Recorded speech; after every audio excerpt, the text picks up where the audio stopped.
জন্মদিন, কলমে কবি গৌরাঙ্গ দাস। রফিকরা আবার ফিরে এলো ৭২টা ফাগুন পেরিয়ে।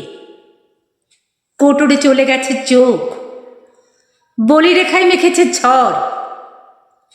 জানা এ প্রশ্নের কোনো উত্তর নেই। ক্ষত শুকিয়ে গেলেই ব্যথা ফলে মানুষ।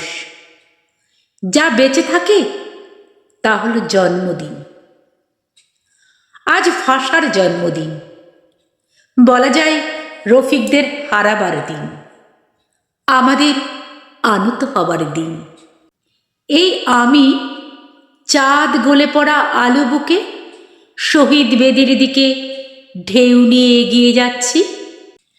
আমার নদীতে নৌকায় পাল, ফাটিয়ালি, মাঝি, শোক সন্তাপ গলায়।